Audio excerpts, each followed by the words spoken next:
From a football standpoint, it can certainly be a thing of beauty when that Georgia Tech ground game is working with all the parts in sync. But it starts with the offensive line.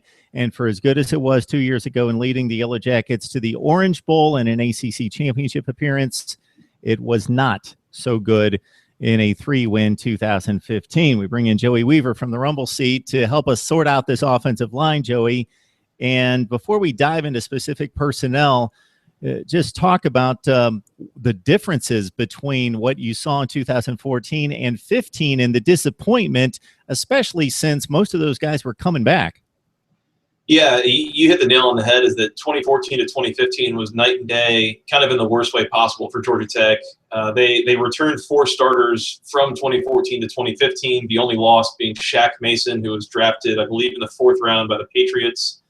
And so you figure, okay, well, they were really good in 2014. They'll be at least 80% as good in 2015, bringing back 4 out of 5 starters. But turns out everything kind of fell apart. There were some injury issues. Chris Griffin, right on the tail end of the 2014 season, tore his ACL in an off-field incident, basically. And he was out for the whole year. He was going to be one of the starters on the line, so they had to replace him. You had 3 seniors, Brian Chamberlain, Aaron Joe, and Trey Brawn.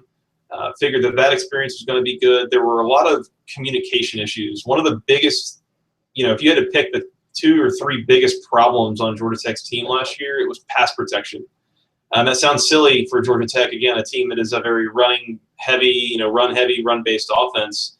But honestly, Justin Thomas, on a lot of passes that had a 5 or a 7-step drop, he couldn't get to the top of his drop before he had to start scrambling and throwing the ball away. And it was really a disaster. There were some crazy vines that came out of it showing, you got 4 defensive linemen and 3 of them aren't even getting touched.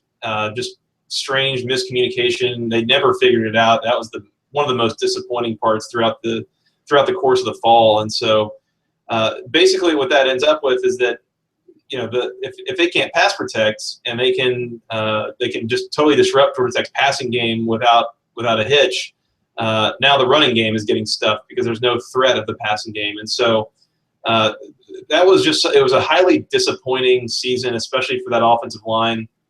By the end of it, there was a lot of turnover with players where true freshman Will Bryan started getting a starting role at offensive tackle. Redshirt freshman Trey Clark took over at another offensive tackle spot. They started playing a lot more young guys. Basically, Johnson at some point in the middle of the year told them, you've got one more chance to get this right or else you're not playing anymore. He told that to his seniors, and they didn't get it right, and he started playing different people. So lots of turmoil, basically, and obviously then you lose those 3 seniors, Chamberlain, Joe, and Braun. So now heading into 2016, that turmoil only kind of continues. And so I think if you had to pick, the one crucial element that will determine the success or failures of this team in 2016, it's going to be that offensive line and seeing whether they can get healthy, they can stay healthy, and they can all get on the same page to try and work as a cohesive and effective unit once again. And when the coaches determine who's going to be the starting wide receivers, the starting cornerbacks, the starting safeties, those are independent decisions. You're going to put your best cornerbacks out there, your best wide receivers out there.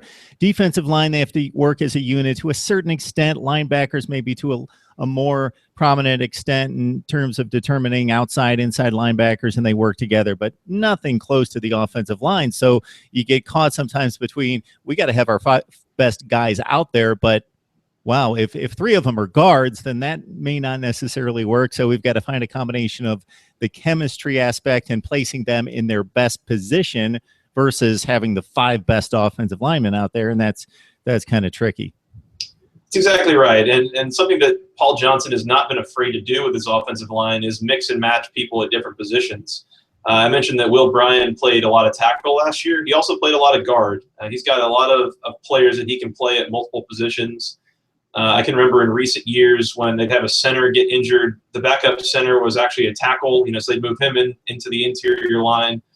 So a lot of that flexibility with different roles is something that they're not afraid to use and to kind of exercise throughout the year. And so like you said, it's kind of figuring out not only who are your best players, but what's the best combination they can get of them on the field.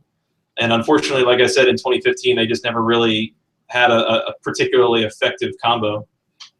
Couple guys here who may play more prominent roles in 2016 were rated in the top 20 in their classes coming out of high school.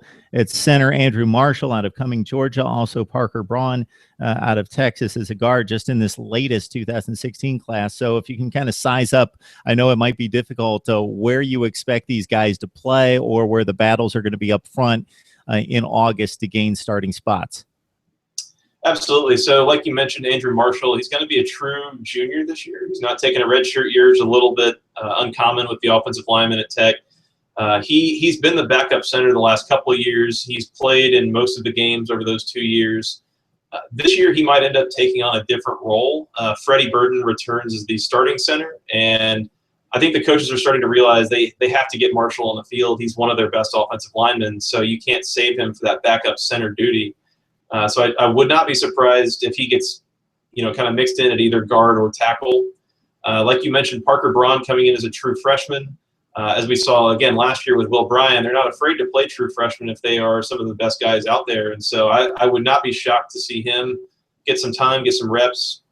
Kenny Cooper, likewise, coming in as a true freshman. He was a very good wrestler in high school, kind of an underrated, kind of overlooked, under the radar kind of prospect. Up in Calhoun, Georgia, but a lot of people thinking that he was maybe a guy that didn't get as much attention as he should have, is a little bit of a diamond in the rough. And so I think there's a chance that he could come in and play this fall. And so some of these younger guys are definitely going to start getting some chances. They've very clearly decided not to go with the old bureaucratic, oldest guys on the field are going to play. They really are just dead set on getting the very best they can on the field. Justin Thomas, he is the maestro, but the orchestration doesn't work, and he's just waving his arms and usually on his back if the offensive line isn't doing its job. Joey Weaver from the Rumble seat breaking down Georgia Tech's front on offense for us. Thanks, Joey. Always a pleasure.